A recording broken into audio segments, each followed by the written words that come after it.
നമസ്കാരം. സുരേഷ് ഗോപി കേന്ദ്രമന്ത്രിയായി ഇതാ കളി തുടങ്ങിയിരിക്കുന്നു. അദ്ദേഹത്തിന് ചെയ്യാൻ കഴിയുന്നതൊക്കെ അദ്ദേഹം ചെയ്യുമെന്ന് പറഞ്ഞുകൊണ്ട് തന്നെയാണ് അധികാരത്തിലെത്തിയത് എന്നുള്ളത് എല്ലാ തൃശ്ശൂരുകാർക്കും കേരളത്തിലുള്ളവർക്കും അറിയാം. ചിലപ്പോൾ നരേന്ദ്രമോദി അടക്കം വളരെ ശ്രദ്ധയോടുകൂടി വീക്ഷിക്കുന്ന ഒരു സഹമന്ത്രി കൂടിയായിരിക്കും സുരേഷ് ഗോപി. കാരണം കേരളം എന്ന് പറയപ്പെടുന്ന സംസ്ഥാനത്തെ സുരേഷ് ഗോപിയുടെ കൈകളിലേക്ക് വളരെ വിശ്വാസത്തോടുകൂടി ഏൽപ്പിക്കുകയാണ് പ്രധാനമന്ത്രി നരേന്ദ്രമോദി. ഇന്നല്ലെങ്കിൽ നാളെ കേരളമെന്ന് പറയപ്പെടുന്ന സംസ്ഥാനത്ത് BJP ഭരണത്തിലേക്ക് എത്തണം എന്നുള്ള ലക്ഷ്യത്തോടുകൂടി, ആ പ്രതീക്ഷയോടുകൂടിയാണ് നരേന്ദ്രമോദി സുരേഷ് ഗോപിയെ കേരളത്തിലേക്ക് അയക്കുന്നത് എന്നുള്ളതാണ്.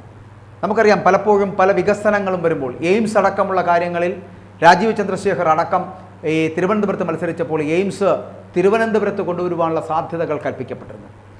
എയിംസുമായി ബന്ധപ്പെട്ടിട്ടുള്ള വാർത്തകൾ ഇപ്പോൾ ഇടം പിടിക്കുന്നുണ്ട്. ഇപ്പോൾ MK രാഘവൻ, കോഴിക്കോടിൻ്റെ MP, പറഞ്ഞത് എയിംസ് കോഴിക്കോട് വേണമെന്നുള്ള വാദമാണ്. പക്ഷേ അവിടെ സുരേഷ് ഗോപി ഒരു തീരുമാനമെടുക്കും, എയിംസ് എവിടെ വരണമെന്ന്. അത് മിക്കവാറും മറ്റൊരിടത്തുമായിരിക്കില്ല, തൃശ്ശൂരിലായിരിക്കും.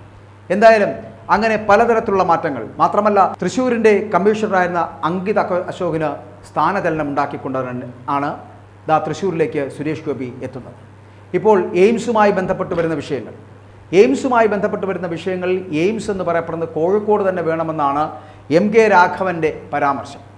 പക്ഷേ ആ പരാമർശത്തോട് കേന്ദ്ര സഹമന്ത്രിയായിട്ടുള്ള സുരേഷ് ഗോപി പ്രതികരിച്ചത് മറ്റൊരു രീതിയിലാണ്. രാഘവൻ അങ്ങനെ പറയാൻ അവകാശമുണ്ട്, പക്ഷേ എവിടെ വേണമെന്ന് പറയാൻ എനിക്കും അവകാശമുണ്ട് എന്നാണ് സുരേഷ് ഗോപി പറഞ്ഞത്. രാഘവൻ പറഞ്ഞതിലാണ് തെറ്റ് എന്നുകൂടി സുരേഷ് ഗോപി പറഞ്ഞു വെക്കുന്നുണ്ട്. വൈദികനെതിരായിട്ടുള്ള മുഖ്യമന്ത്രിയുടെ വിവരദോഷി പരാമർശത്തിലും സുരേഷ് ഗോപി പ്രതികരിച്ചു തുടങ്ങി. യാക്കോബായ സഭ നിരണം മുൻ ഭദ്രസനാധിപൻ മാർ ഗീവർഗീസ് കൂറിലോസിനെതിരെയാണ് മുഖ്യമന്ത്രിയുടെ പരാമർശമുണ്ടായത്. പുരോഹിതരുടെ ഇടയിലും വിവരദോഷികൾ ഉണ്ടാവുമെന്നായിരുന്നു പിണറായിയുടെ പരാമർശം. അത് മുഖ്യമന്ത്രിയുടെ നാവും അത് മുഖ്യമന്ത്രിയുടെ ചിന്തയാണെന്നായിരുന്നു സുരേഷ് ഗോപി അതിനെതിരെ പ്രതികരിച്ചത്. അവരുടെ പാർട്ടിക്കാർ തന്നെയാണ് ഇവർ, അത് അവർ തന്നെ തീർത്തോളുമെന്നുകൂടി സുരേഷ് ഗോപി പറഞ്ഞു വെച്ചു. കാരണം എപ്പോഴും കൂറിലോസ് പിണറായിക്ക് അനുകൂലമായി സംസാരിച്ചിട്ടുണ്ട്. അതേസമയം കൊല്ലത്തെ ആഴക്കടലിലുള്ള ക്രൂഡ് ഓയിൽ സാധ്യതകൾ വിനിയോഗിക്കണമെന്ന് കേന്ദ്രമന്ത്രിയായ സുരേഷ് ഗോപി പറയുന്നു. കൊല്ലത്തിൻ്റെ ആഴക്കടലിൽ ക്രൂഡ് ഓയിൽ സാധ്യതയുള്ള 18 ബ്ലോക്കുകൾ തിരിച്ചറിഞ്ഞതായി സൂചനയുണ്ട്. കടലിന് നടുവിൽ ഇരുമ്പ് കൊണ്ട് കൂറ്റൻ പ്ലാറ്റ്ഫോം നിർമ്മിച്ചാകും ഖനനം ഉണ്ടാകാൻ പോകുന്നത്. ഈ പ്ലാറ്റ്ഫോം വഴി കടലിൻ്റെ അടിത്തട്ടിലേക്ക് കൂറ്റൻ പൈപ്പ് ലൈനുകൾ കടത്തിവിടും. പര്യവേഷണത്തിനുള്ള ടെൻഡറും കേന്ദ്ര പെട്രോളിയം പ്രകൃതിവാതക മന്ത്രാലയത്തിന് കീഴിലുള്ള പൊതുമേഖലാ സ്ഥാപനമായിട്ടുള്ള ഓയിൽ ഇന്ത്യ ടെൻഡർ ക്ഷണിക്കുകയും ചെയ്യും. അതിൻ്റെ അടിസ്ഥാനത്തിലായിരിക്കും ബാക്കി പദ്ധതികൾ പൂർത്തിയാക്കുക. ഡയറക്ടർ ജനറൽ ഓഫ് ഹൈഡ്രോ കാർബണിൽ നിന്നാണ് കൊല്ലം തീരത്തെ ഇന്ധന പര്യവേക്ഷണത്തിന് ഓയിൽ ഇന്ത്യ ലിമിറ്റഡ് കരാറെടുത്തിരിക്കുന്നത്. ഇവർ വിവിധ ജോലികൾ പ്രത്യേക കരാർ നൽകുകയാണ് ചെയ്യുന്നത്. കിണർ നിർമ്മാണത്തിൻ്റെ രൂപരേഖ തയ്യാറാക്കുവാൻ നേരത്തെ തന്നെ കരാറായതായിരുന്നു. അതിന് പ്രകാരമുള്ള നടപടിക്രമങ്ങൾ പൂർത്തിയാകുന്നുണ്ട്.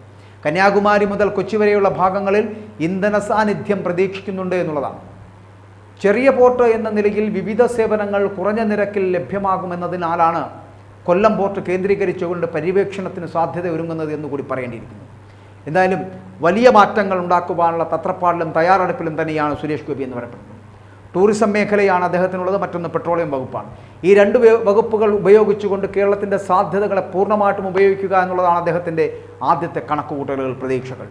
ടൂറിസം മേഖലയെ വളർത്തി വലുതാക്കുകയും ഒപ്പം തന്നെ കേരളത്തിൻ്റെ സ്വന്തം കൈപ്പിടിയിൽ ഒതുക്കുകയും ചെയ്യുക എന്നൊരു ലക്ഷ്യത്തോടു കൂടി തന്നെയാണ് സുരേഷ് ഗോപി ഇവിടെ പറന്നിറങ്ങുന്നത്. കേരളത്തിൽ പറന്നിറങ്ങുന്നതിന് ലക്ഷ്യമൊന്നു തന്നെയാണ്, ഇന്നല്ലെങ്കിൽ നാളെ BJP ഈ കേരളം ഭരിക്കുമെന്നുള്ള ഒരു ലക്ഷ്യത്തോടു കൂടി. ആ ലക്ഷ്യത്തിലേക്ക് നടന്നെടുക്കുന്നതിന് വേണ്ടിയിട്ടാണ് ടൂറിസം മേഖലകളിൽ ഉൾപ്പെടെ വലിയ വികസന സത്യങ്ങൾ ഉണ്ടാക്കാൻ പോകുന്നു, വലിയ വികസന സാധ്യതകൾ ഉണ്ടാക്കാൻ പോകുന്നു. അങ്ങനെ വലിയ വികസന നേട്ടങ്ങൾ ഉണ്ടാക്കിയെടുത്ത് കേരളത്തെ മറ്റുള്ളവരുടെ മുമ്പിൽ ഒരു മാതൃകയാക്കി മാറ്റുന്നതിനുള്ള ശ്രമമായിരിക്കും ഇനി സുരേഷ് ഗോപി ചെയ്യാൻ പോകുക. അങ്ങനെ പണികൾ ഓരോന്നോരോന്നായി ചെയ്തു തുടങ്ങുകയാണ് സുരേഷ് ഗോപി. അദ്ദേഹത്തിന് വോട്ട് ചെയ്തവരടക്കം ഇപ്പോൾ തീരുമാനമെടുത്തിരിക്കുന്നുണ്ടാകും, ഇനിയും വരട്ടെ സുരേഷ് ഗോപി, ഇനിയും ജയിക്കട്ടെ ഇവിടെ നിന്ന് എന്നുള്ളത്.